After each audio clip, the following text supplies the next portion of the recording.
Hello and welcome. In the next 90 seconds, you are going to form an opinion about me based 10% on the words I say, 15% on my tone of voice, and 75% on how I look, my body language, my non-verbal communication, and my appearance. We only get one opportunity to make a great first impression, and this is where it all starts. Allow me to introduce myself. My name is Teresa Jadvik, and I represent E&M Etiquette Training and Coaching. I help people like yourself to land the job of their dreams and achieve their goals in their career. I help you to take control of your own confidence so that you are confident in any social, cultural, or business environment. Your credentials get you noticed, but your impressions get you hired. Statistics tell us that there are far more qualified candidates like yourself than there are positions available in the world today. And I want to make sure that you are one of the candidates that get chosen.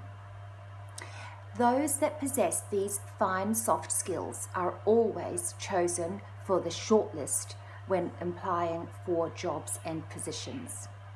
I'd like to share with you a story about one of my participants. So her name was Felicia.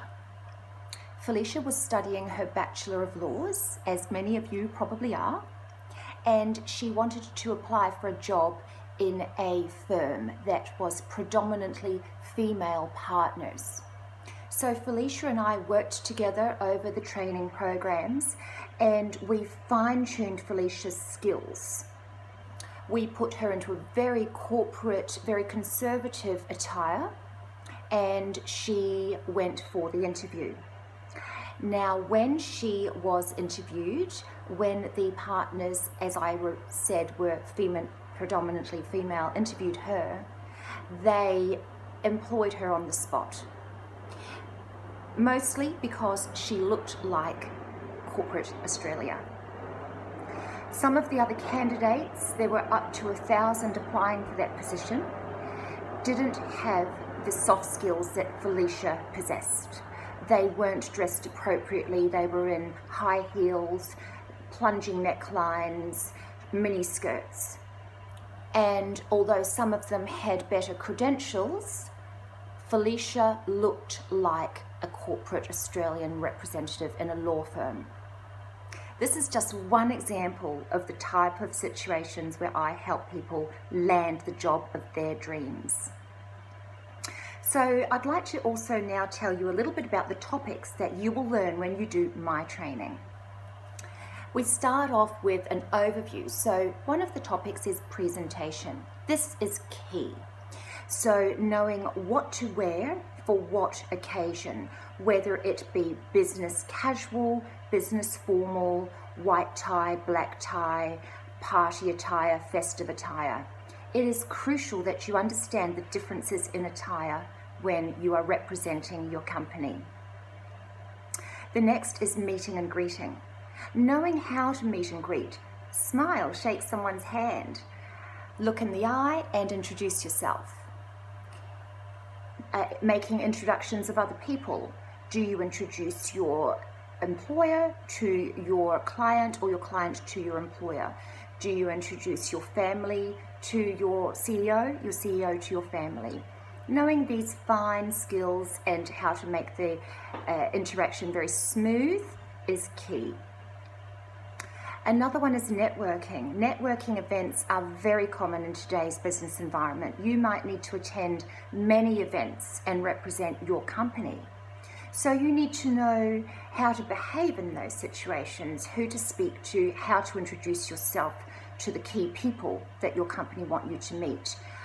Do you introduce yourself to large groups talking or to two people talking over in the foyer quietly?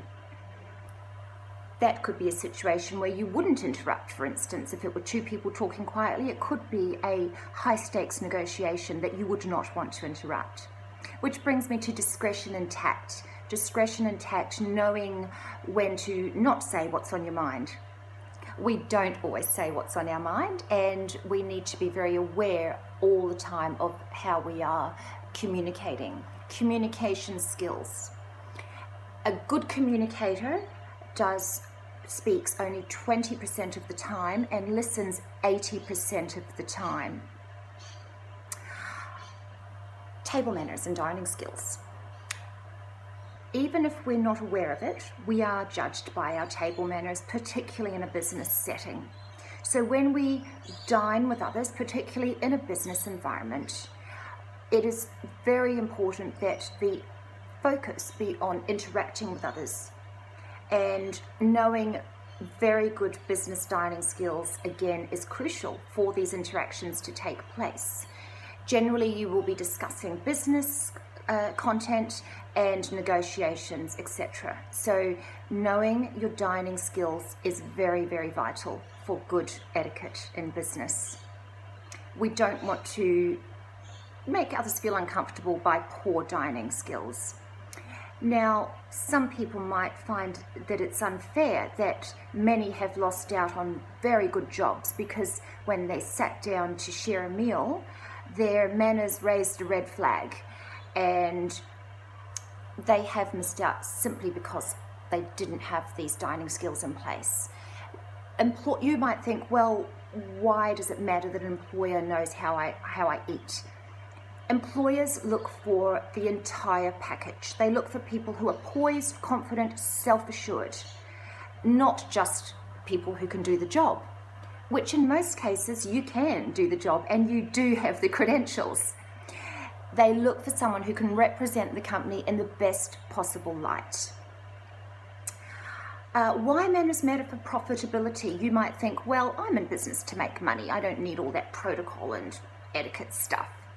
Let me tell you, there is now solid research from Dr. Will Phelps, the Professor of Behavioural Science, Associate Professor in Rotterdam University, Dr. Will Phelps.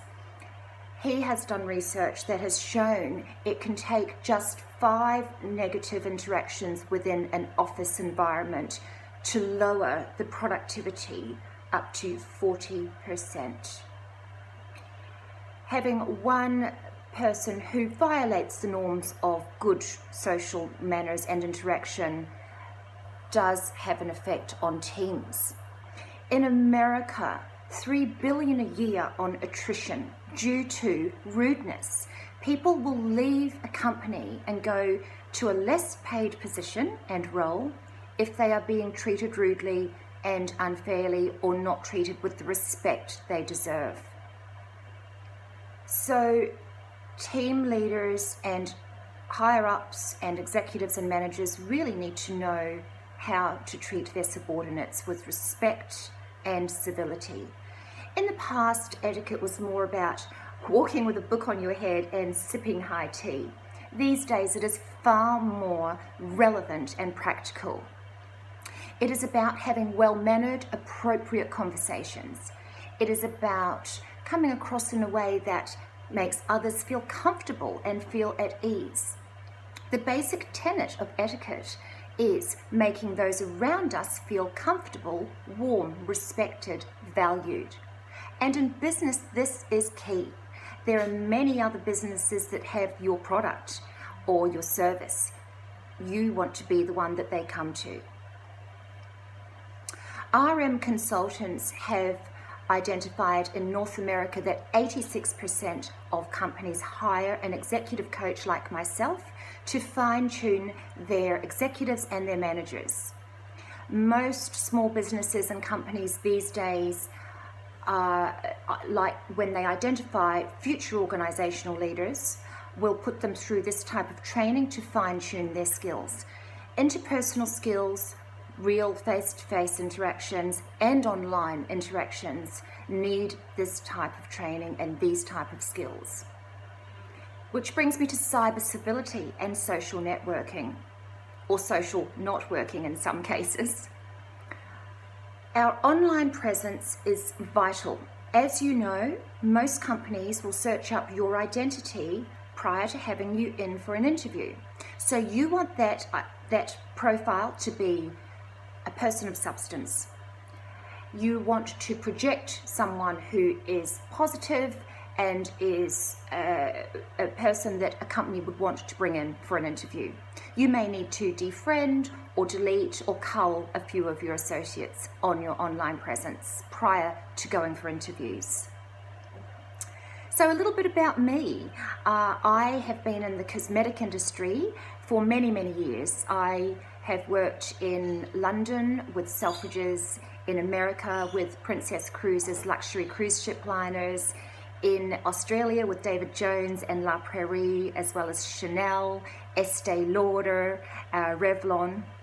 I'm also a certified etiquette business trainer and a professional makeup artist, and I have certification in business skills with organisation and management and commercial law, which I attained in New Zealand.